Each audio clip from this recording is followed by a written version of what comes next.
Welcome back to the Digital Concierge, the ultimate digital toolbox and storybook for travel and hospitality. I'm Holly Phillips, and joining me today is someone who lives and breathes creativity, strategy, and culture. We're joined by Asya Sharo, managing partner of Slaps, a boundary-pushing creative agency based in Barcelona and with a new home in New York City. Every brand's goal is to build a universe or a world. And creative people are always saying, how do we build a world around that? It's a cliche, but it's real. I feel hospitality has a bit to learn from that. Slaps works with some of the world's biggest lifestyle and entertainment brands, from Nike to FIFA to Ibiza's nightlife powerhouses. In this episode, we'll dive into why being culturally fluent is more important than ever for brands. When your expectations don't meet reality is when you've lost a customer. How Gen Z is changing the game and what hospitality can learn from industries doing it bigger, bolder, and better. What would you say to a brand where, they're trying to be on every channel? And we know TikTok is Google now. Who's scrolling Facebook, we know is absolutely not who's scrolling on TikTok. Your audience will be there because they'll be Googling and a TikTok video will pop up as the result. Better be yours.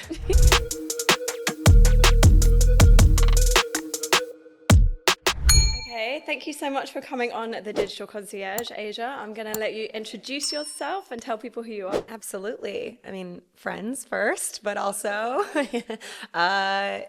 managing partner of Slaps, which is a creative agency here in Barcelona.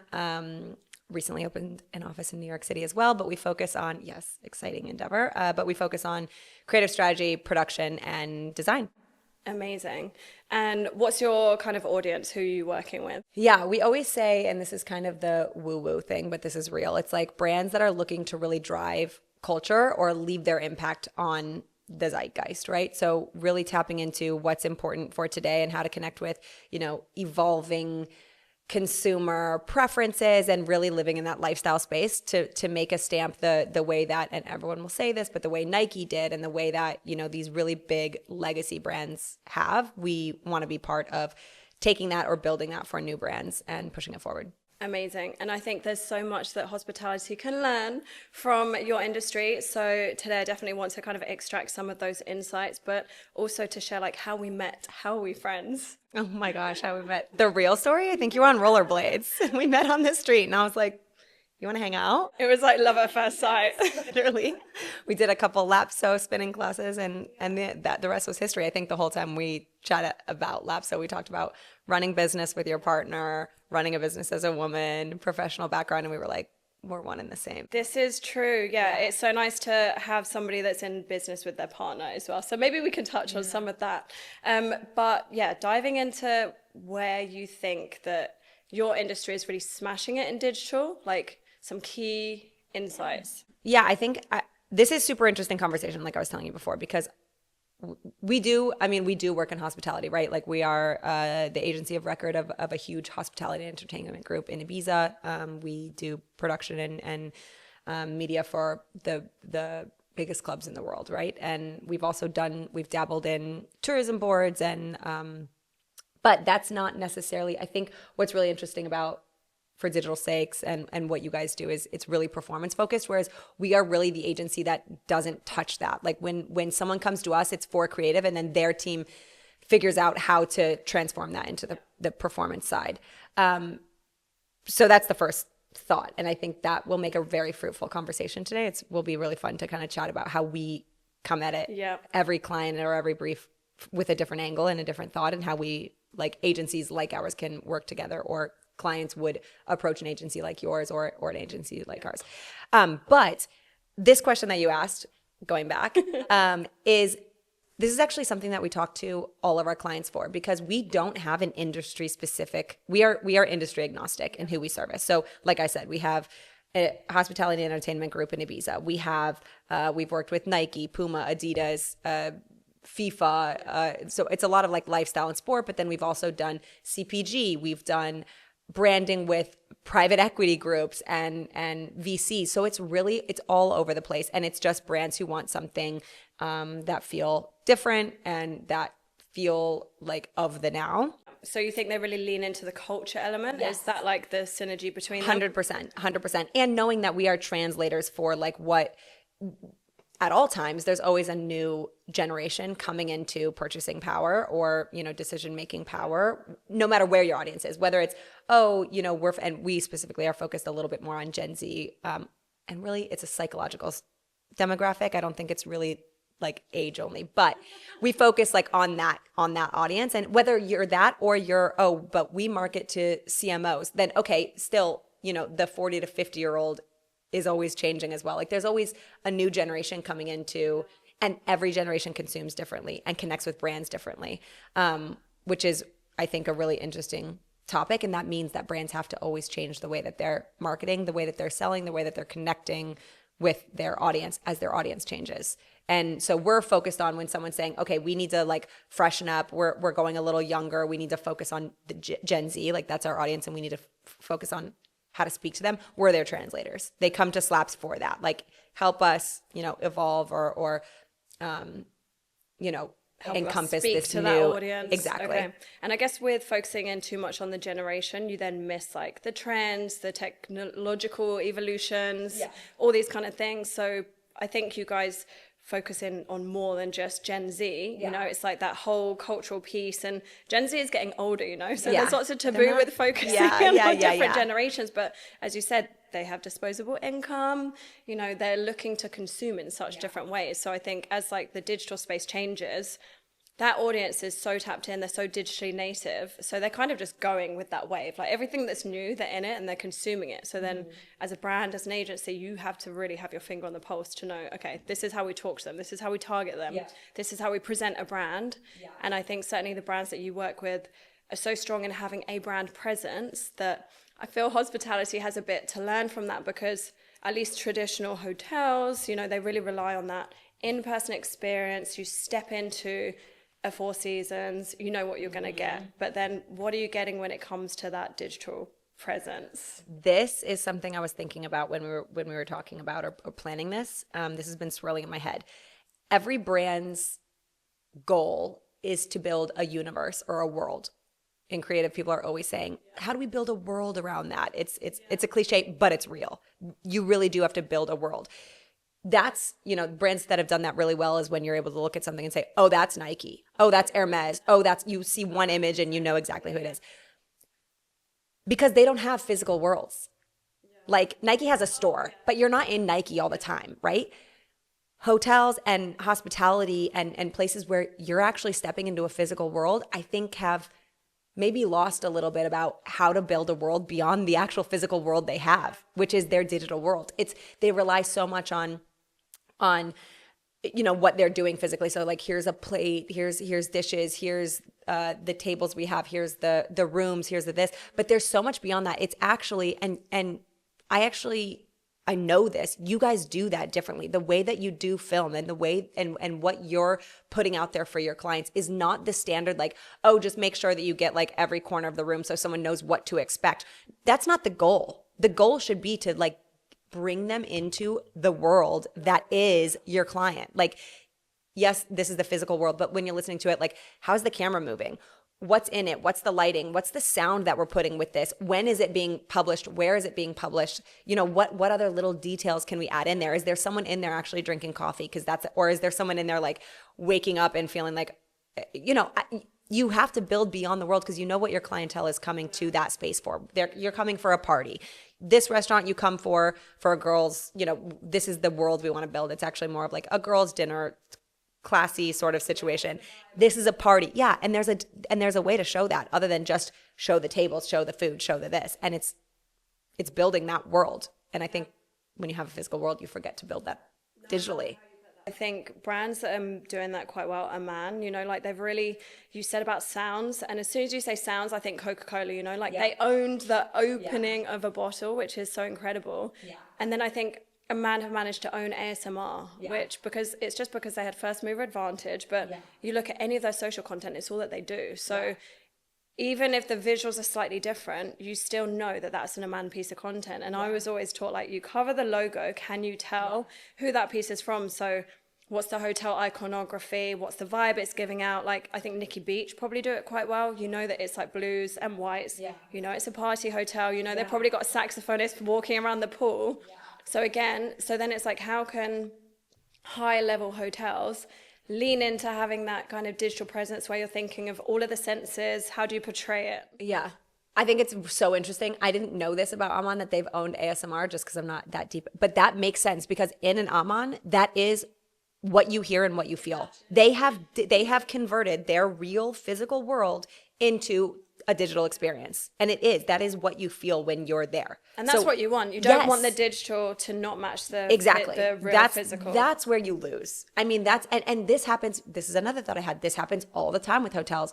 You go to, a booking.com or for the hotel's sake, you go to the hotel's website directly to book. That's what we're trying for. Yes. But when you're misaligned, when your expectations don't meet reality, is when you've lost a customer. For sure. Like in a bad way, right? Like if you're like, this is amazing, this is great, blah, blah, and you go and it's worse, you're like, that's a bummer. And that's why you need to be building more of a world digitally, so someone can immerse themselves before they get there. Be like, I know what I'm expecting, and you're aligned. I mean, we've spoken to clients where they've maybe then changed like the cushions, and they have influencers that come in and they're pissed because the cushions aren't the same anymore. And they had color coded their outfit, even when we're filming, if we have, staff members that say, oh, it'd be a nice idea to do this or this, and we always say to them, is that what you do for your guests? Oh, no, we don't, but it would look good. But we're like, no. We can't deviate from your real life plan. No. So I think that's super important. Yeah. But is there anyone that you think is doing a really good job of it? Like, as a hotel consumer, how do you get pulled in? That's a really good question. And again, I think because I live in the space of like, I love a brand. I care. You operate differently. Yes, I really am not I'm always asking you for hotel recommendations, and then I'm looking, and I think some hotels do this really well, and some others not, or other hospitality avenues, restaurants, clubs, or whatever. I really do care about like, what is the brand associated with the location. I want to go and absorb their digital world and see what's going on there. Like, what is beyond what's on the menu, or what's beyond the experience. When I go to their booking, and that impacts me. I want to know that, like, even if it's, you have multiple locations, like, what is the consistent feeling you get? And I stay at hotels probably the same, like 3, because I know what I'm expecting every time, and it's consistent. Amman is one of them. You know what you're expecting. The Four Seasons, you know what you're expecting, and that is something I think is incredible. And everything from their digital experience to their like in-person experience is also so personal. Like, they're very tapped into where you've been, what you've done. Like, they really track you. They really pay attention to what you've done with their properties, which I also think is really important. No, I like that. And I think, I don't know, trying to think of the hotels that are leading in the space and the ones that are maybe lagging. I certainly saw a shift in the industry after the pandemic, because I think that people realized, okay, we can't rely on footfall, and we kind of have this time out of people traveling. Mm-hmm. So we have to build a digital presence. Mm-hmm. And for me, that was when I started consulting with hotels and different bars and restaurants, because they were like, oh God, we need to differentiate, we need to stand out. And I think it was then understanding, okay, what is our digital footprint? Who are we trying to talk to? How can we talk to them? And then some brands get too excited and they're just suddenly on TikTok, suddenly on YouTube. Yeah.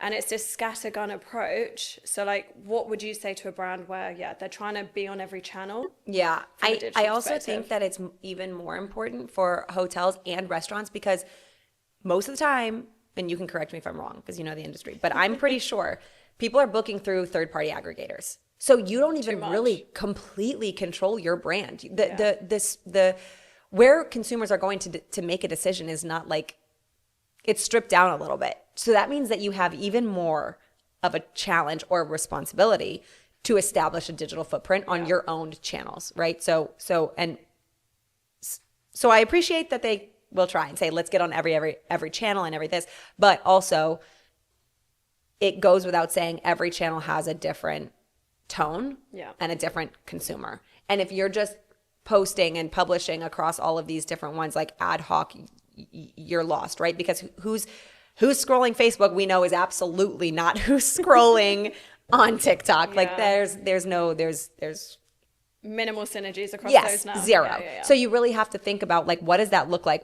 How are we? And I don't think it's one size fits all. I wouldn't say to everyone, like, you know, on Facebook, you should have like your contact information and maybe just like room information and this and that. And then on TikTok, like speak to your Gen Z, psychologically Gen Z audience with shorter bits. It's really, who is there? What are you, like, how do, 100%. among your competitors, what are they doing and how does that work? And what are people going to? I mean, we know TikTok is Google now. So like when people are Googling you can translate already known pieces of information, right? So if you're a restaurant or if you're a bar or a club or whatever, and you know, like we've already determined that people are Googling these things about us, like, or on our own page, this is what they're most interested in. Get that on TikTok. Get that, you know, like look for insights that you already know, and then it's just a new medium. So how do you translate that correctly to those different channels? Well, that's the strategic way of doing it, right? It's diving into the insights. It's understanding, okay, what's being said about us? What are the questions? Like, and I think FMCG, that being my background, I think they did that so well. So many things were insight driven. It was understanding like,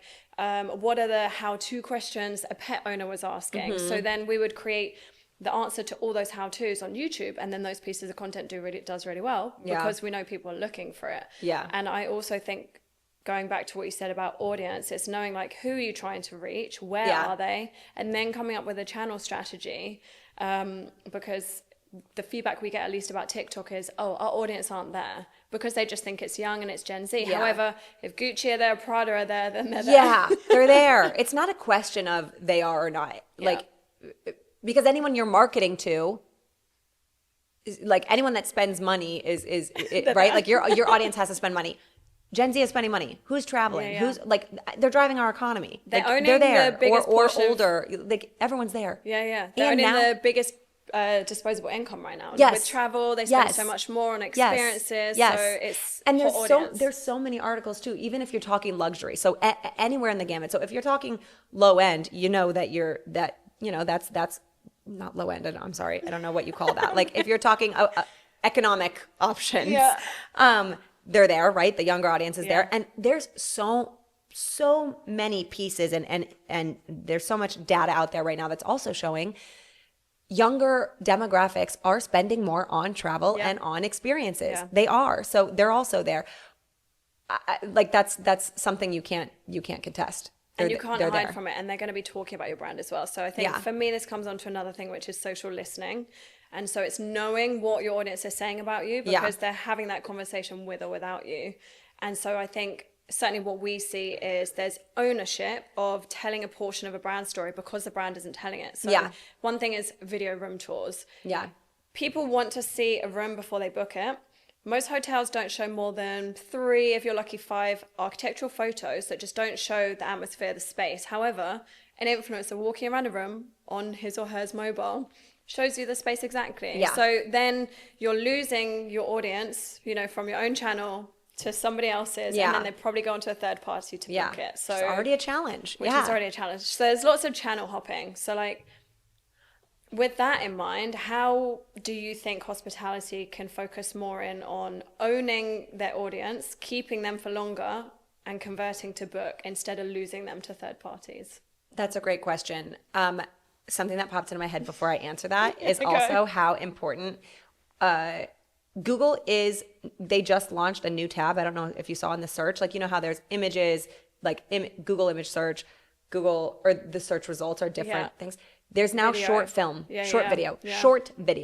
They're going to be crawling TikTok. They're going to be like, that is all going to be searchable results. So going back to if your audience there's or not, your audience will be there because they'll be Googling, and a TikTok video will pop up as the result.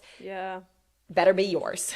You know, you want it owned by you. You don't want them going to an influencer's, because then you lost them. If it goes to your TikTok, they're in there. Okay, what else is Holly's in talking about? Like, whatever, right? Like that's going to be your Google search result. So you better own it. What was your question before? I had to share that because I saw that on Google and was like, oh my God, the short videos is going to change. I mean, this is just showing where the appetite is as well, right? But also these platforms, I'll try and come back to my question.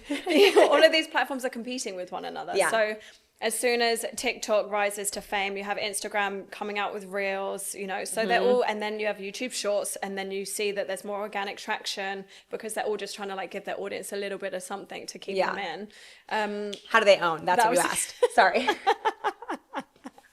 Shouldn't have had the coffee. How do they own? How do they keep them for longer? Because obviously the longer you retain that client across all of your touch points, the more likely they are to book through you. This is where I don't know if this is true, but this is what I would say. Okay. And because we do this with all of our clients, as I said at the beginning, we learn from other industries and implement to another one. We did a huge brand film for a motorcycle client of ours, and we shot it like a music video. Nice. Because we work a bunch in music. Yeah. Like we are always pulling different things and doing, you know, not doing the standard, you know, not just running in an industry. And I think a lot of agencies that work like have to be doing that. You have to be looking at what's happening elsewhere and how can we bring different creative techniques, different creative lenses to what we're doing. So with hospitality, something I would say is, you know, turning it into a channel of inspiration and not just about your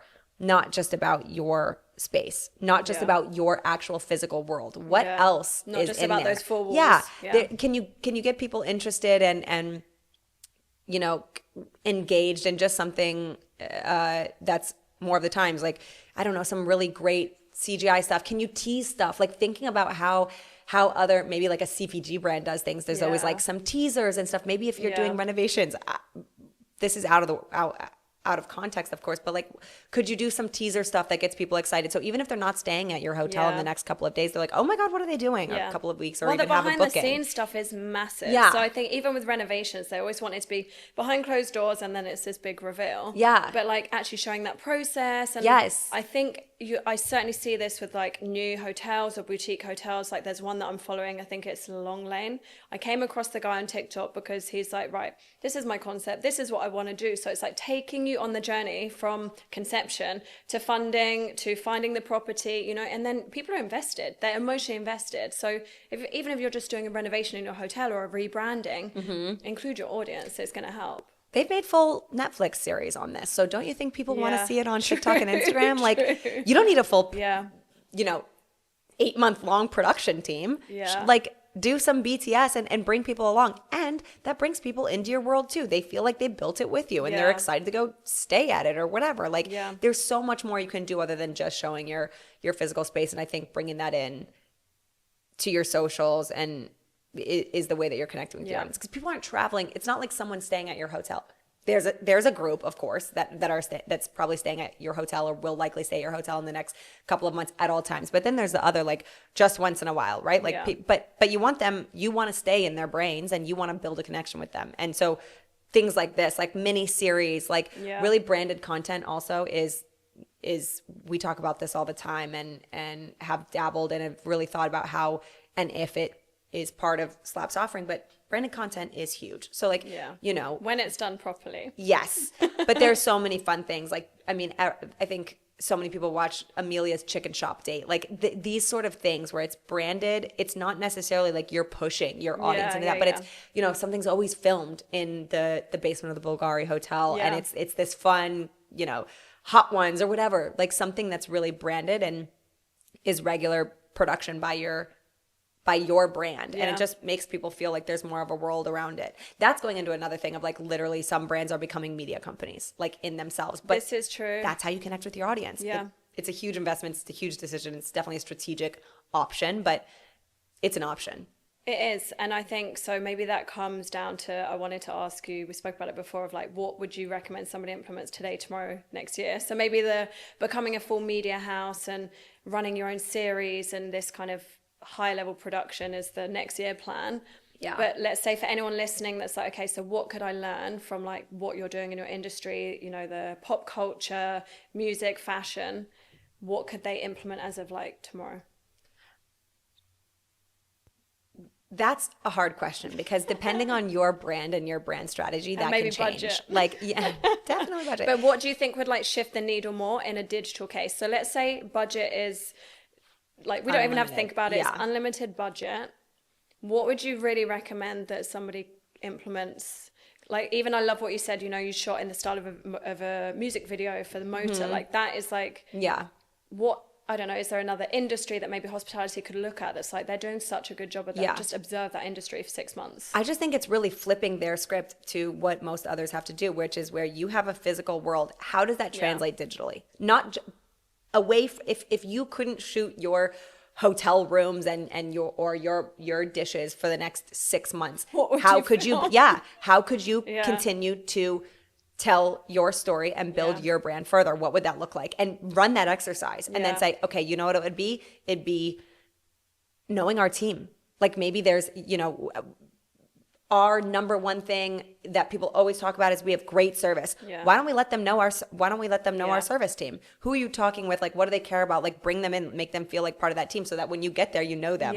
You know, maybe it's something like this. I think the Ritz do an amazing job of this. You know, like, there's one video that I was just mesmerized by. It's like, I think the guy is responsible for all of the lighting. And traditionally that could be such a boring notion. If somebody wrote that concept, we're going to film the guy that's responsible for lighting in the hotel. But it was like him saying how many lights there are and having this one master key and just following him. For me, that was so impactful. But like, it wasn't about the food, it wasn't about the room, it was literally telling this guy that this is his responsibility of the hotel that you wouldn't have thought of, or them painting all the ceilings. And how many things does it say about that operation? They're super specialized. They pay attention to detail. It is luxury. Every single detail down to the lighting is thought about and owned by a single person. Like, that says so much about your hotel subliminally. Yeah, true. And then also, people forget about YouTube. When people talk about social, I think it's easy to forget about YouTube. YouTube is the number one people spend the most amount of time on YouTube than any other social channel. YouTube Shorts, long form, short form. There's so much opportunity there. And things like this are watched all the time. That's so interesting. You're just like, that could be a whole series, just going into the details and having it long form. Whereas, you're right, this was a 1 minute. But there could be so much more that's done with that. So think of what people I think do for YouTubers are still digest. a bit like unloved by hospitality, because they think they have to invest in it, which they do. And it has to be considered, it has to be thought out. You know, you can't just post a video and expect it to do well. And I think that hospitality is still acting in quite an ad hoc way, at least for some of our partners. We see it. It's just like, they just need content, so it just becomes this machine instead of, okay, what, like, 5 big series can we run in the year? What's the production focus? What's the business objectives? What's the brand objectives? How are we playing to that? Instead, it's like, we have a new menu, we want to film the menu and we need to post it, and you know, and it's like, these are smaller tactical pieces. It's not then building to your brand presence. It's just it's tactical.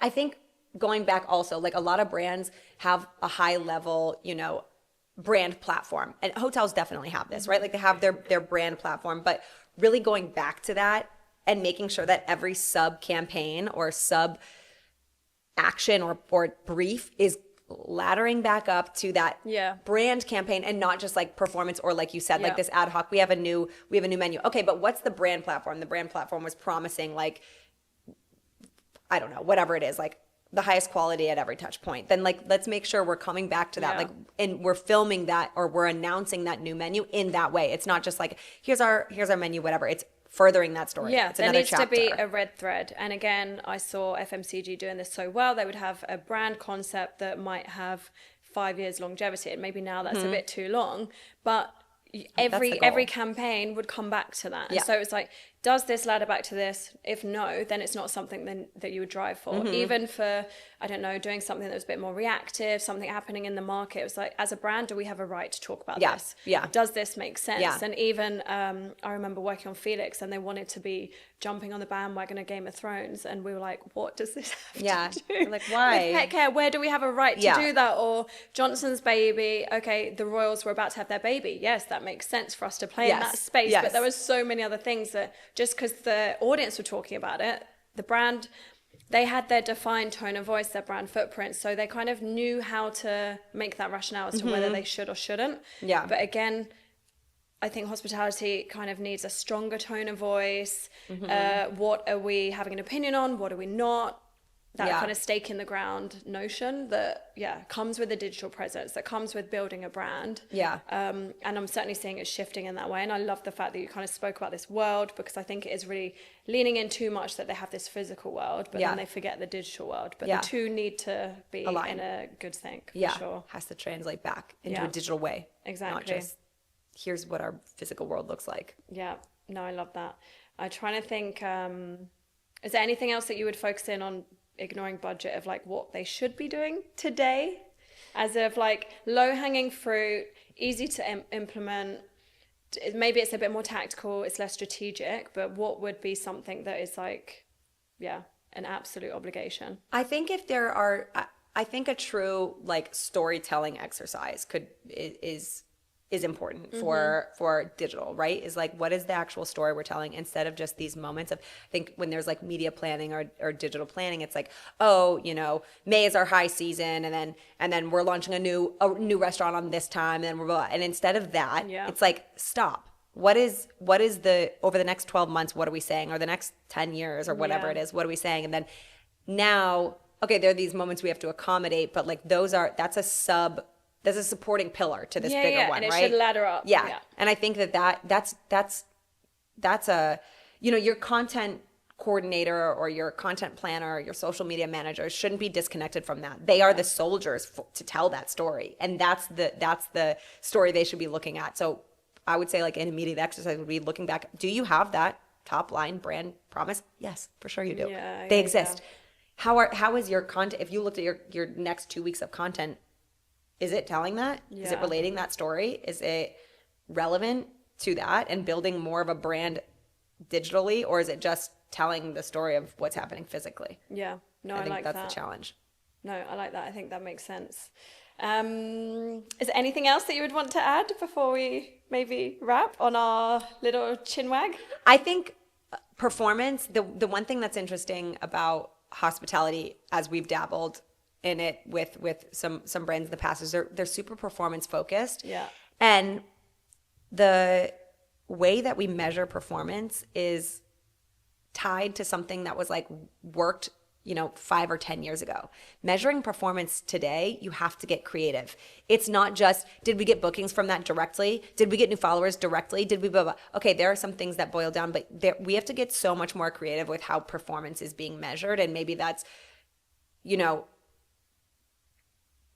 coming up with new KPIs that implement that, or being comfortable with, there aren't direct numbers, but what we're looking for or there aren't direct numbers in the next 2 months, but what we're looking for in 1 year is XYZ. Yeah. Like there are other things that indicate performance that aren't just room nights booked, or are we sold out, or whatever. And if you're trying to build a brand that lasts, you should be looking beyond that. Yeah, and I think it's so hard to make that immediate attribution. And, we have it with some clients where they want to know why followership hasn't increased on an organic strategy. Yeah. I'm of the opinion that followership does not correlate to business results, because I've worked on a lot of brands where we ran a ton of studies where somebody might carry out an action on your brand, but they're not going to follow you. Yeah. So you still got the business result, and maybe the brand result is following, so and that maybe goes that's an straight interesting back one. Round circle to, if they book with you but they don't follow you, it's because you're not building a digital world that they're interested in. Yeah. Also, right? Like they are not aligned with like saying, hey, let's do this. Like, let's look at this. We need to translate your physical into your digital really well, and not just focus on,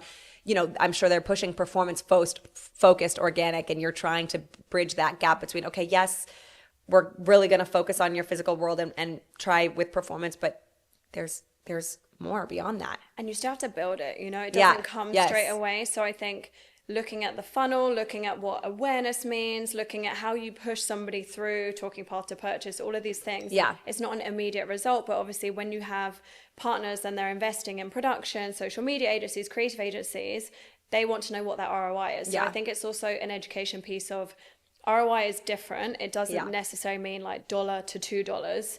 It means, okay, let's look at this over a 3 month, 6 month, 9 month period. Yeah. Have we built brand affinity? Have we got stronger brand recall? Have you even activated social listening? Yeah. What's your market share, voice?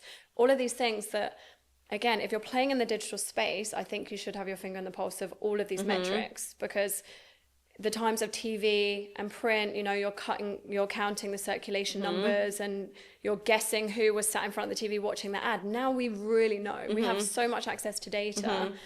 But again, I don't think the investment is quite there, or at least from this industry of needing to dial into social listening, which I think is incredibly powerful. Yeah. If you want to build out a content strategy, know what your audience is saying. If you've got no idea, if you don't have a brand yet, or you haven't built that digital presence, understand what your audience is saying. What Yeah. do they want to know about you? What were their experiences in the hotel? How Yep. can you respond to that? How can you myth bust? Yeah. So yeah, I like what you said there about performance and Yeah. what do you believe about followership then? Like, do you get that from clients where their main goal is to drive followership on socials? No. Okay, that's good. We They've got really, a good digital IQ then. Yes. We really are focused on, I mean, we love to look back on when we're doing case studies, we're always asking, hey, can we get the metrics of like what engagement was? But, you know, as we're looking at like a bigger campaign. So like, hey, what was the engagement on that campaign as a whole compared to the rest of your stuff? And that's a really great, that might be something really interesting also to tap into clients if they're not convinced of like, I don't know that that's worth it. I don't know that building like more of just, you know, we really just want to focus on our physical space and translating that into it directly into digital instead of like a bigger like brand story, a brand narrative. Run that creative and see what the engagement, what the engagement looked like, right? So almost everything we do, I think all of our case studies, and I say this so proudly, like outperform everything that's on their socials. Like when we run a social campaign, we can say, how did that perform to the last campaign you built, or your you know, your standard stuff, and it's above and beyond, like you know, 3, 5, 100x, and this is that's amazing. what we're excited about. We want a scroll stop. We want people to say like that. That was so cool, and then what is that? Who was that? You know, and go and you can look at followership, but we are always focused on brand building, and that is what we're telling them. We're focused on brand building. We're not focused on, like, it's not our responsibility to drive direct sales or whatever. Like, we're going to create something really, really great, and your media team is the one who determines how you drive sales. And we're really focused on telling the story of the brand, and that's the gauge we're looking at. But I like the fact you still focus in on performance, and I think that thing of testing is also really, really valuable. Like, we get super excited when we have partners where they're willing to test, you know, because you're sat there as a marketer, a CMO, a COO, whatever. You're not the consumer generally. But there's a strong notion of, oh, we know our brand, we know our audience, we know this is going to work. Like, I remember working on Listerine, and I think for years and years, there were women in the Listerine ads. And then we had a creative agency who were like, have you ever used women? No, it's always been men. That's what performs. But if it's always been men, you don't know. Yeah. And then we tested it and we switched, and the results were phenomenal. Also, things change. So even if you tested something 3 years ago, the market is different. Test it again today. Moved, like you should, it is an evolving space. You should constantly, just because something was proven 2, 3, 10 years ago doesn't mean that you need to you should definitely retest. Your audience is changing all the time. And the platforms are great because you can put in so many different ad iterations. You can let them run. So it doesn't necessarily mean then that is your one that you're always using. Yeah. You're not painting something. It's not there it's forever. Not fixed. Yeah. It's not fixed. Yes. So yeah, I think testing is definitely a good one to kind of get a gauge and to be able to sit around a table with marketeers where you say, okay, we ran these 2 completely different concepts. The audience went into this one. And I think even Instagram just brought out a new feature. I think it's called Trending Reels. I need to double check this, but you get the option of uploading a reel and it won't post it to your audience. It'll post it to a completely different audience to test how it is perceived. Wow. So, and then if it does well, it will come onto your feed. So I just find that really interesting. Yeah, because it's like a free ad. These are the capabilities you have when you're running ads, you know? So then, I don't know, if consumers are just starting to understand that they can test their content, and I think content creators are at a whole nother level, like digital natives, absolutely amazing. So sometimes, you know, hotels are competing against them. If you have a good creator that's going to come into your hotel, that's going to do great content, and now with the power of social commerce. I mean, it's one channel, right? Like you just can't rely on it too much. Going back to what we said, creators are one channel. Yes, absolutely. True. Critical channel, amazing channel, but it's one channel. What about the rest? Yeah. Your channel mix. And really owned is going to last you the longest. Like, definitely. Especially with the threat of maybe TikTok closing down a little while ago. I think that gave a lot of people a bit of a realization, okay, we don't own these third-party channels. So then what do you own? And we always referred to websites as the hub, you know? Like, even I think that's how YouTube referred to it. It's like, look after your hub first and then look at everything else. Yeah. So that should be your starting point for most. And yeah, I think that's quite a easy quick win. Okay, well, what's the quick wins that you guys are always pushing? This is my last my question, if I may. Quick wins that we're pushing. First one, knowing your user journey. So I think we're talking touch points, but it's knowing that user journey from like discovery of a destination to discovery and consideration of a hotel. Like normally it comes destination first. So you don't normally go, I am going to stay in Amman, Tokyo. You go, I am considering going to Tokyo. Then you look at the hotels. So those hotels then have a bit of an obligation of sharing destination content, which I don't think they lean into. So can you partner with tourism boards? You know, how can you collaborate on that piece? Or even social, going back, someone's Googling what to do in Tokyo. Have the list of the Googling location. it or TikToking it, and your channel comes up with those answers without saying your property. Your hotel. You've now got them. Like, I mean, this is what creators do, right? Like, 5 of the best places to go to in Costa Brava, whatever. Like, they're owning that. So I think that's owned by creators. So user journey. For us, we do have a strong proposition on the conversion portion, which is video room tours. We've been in hotels where our teams are on production and you have an agent that comes in and it's like, I have a celebrities agent on the phone. I need to show them the space, and they run around filming it with their phone. That was a 50,000 a night room. And the guy's wobbly iPhone, like that just jars. And in that time, maybe they've also contacted the Mandarin and this hotel and that hotel, and maybe they've supplied better assets. So we're super excited to be working with hotels where we're providing video room tours, where the sales team are like, thank goodness for this, because their sales toolkit is running onto socials and seeing what they can grab. It's a few architectural photos that are really highly rendered looking. That doesn't show the amenities. You know, when you're talking luxe, it's amenities as well. And this value, this architectural photos, I think, like, we can see through now. Newer generations are trained. We have trained eyes, and when it looks like it looks fake, is this real or not? Like, we don't want that. We don't consume content like that anymore. When you don't see creases in the bed or in the curtain, or in the colors are just, you're like, is that a render? Am I really gonna get that? Yes. And then again, you miss expectations and reality. It's like, for sure. And again, us working with like luxury hotels, what I love about that is like the amenities and the offerings, and you don't get that through when you're looking on a website of the details. But for us, if we can do a video where it's just about the amenities, you know that you get this amazing Dyson hairdryer. You know that you have a butler's quarters, and this is what it looks like, whatever it is. You just can't leave really your do glasses that. out. We're gonna clean them and set them on it. I love it when they do that. I love it. Turn down service, also my favorite. So I think there are a couple of things that we really focus in on, but I also think it's nice for us having this conversation because we're both agencies, and sometimes people are like, oh, but we already have this agency. Like, we work collaboratively. We understand what each other's spaces are. How can we bring our worlds together? How can we be the best? And like, there's enough out there to go around, you know? So we get excited to like share these kind of projects with the likes of you guys, where you're doing amazing things in branding. We can't profess to, we're not a branding agency. So we're never going to bring a brand to life in that way. So I think it's really nice to kind of see like how we could marry in that way. As a final note, I actually think that it's our duty as agency representatives to be transparent with clients. Like, when it's like, bring in the best of the best. I don't need to take that on. Like, we do work together. There is so much happening behind the scenes. Like, you know, our clients know everyone on our team that's working on them. Why wouldn't, like, bring in the best of the best? And you know, it's a little bit on us to say, there's a whole team that's needed behind this. Like, why don't you get this? This is a social specific team. This is a, you know, brand specific team. This is your production team. They're the best in this, and being really honest about that, and like, to get the best outcome. Instead of kind of being that agency where there's this scarcity mindset, you don't want to bring different people in, or you want to white label another agency. We're not about that. So much of that. We're not in the scarcity mindset. Well, thank you so much for having this chat. I know that we could go on for so long. I don't know how long we've been chatting for, but I really appreciate it, and I'm sure we're going to talk again, because I think also you having an agency with your partner is maybe something else we could dive into for another day. Another day. But thank you so Absolutely. much. So I fun. appreciate that.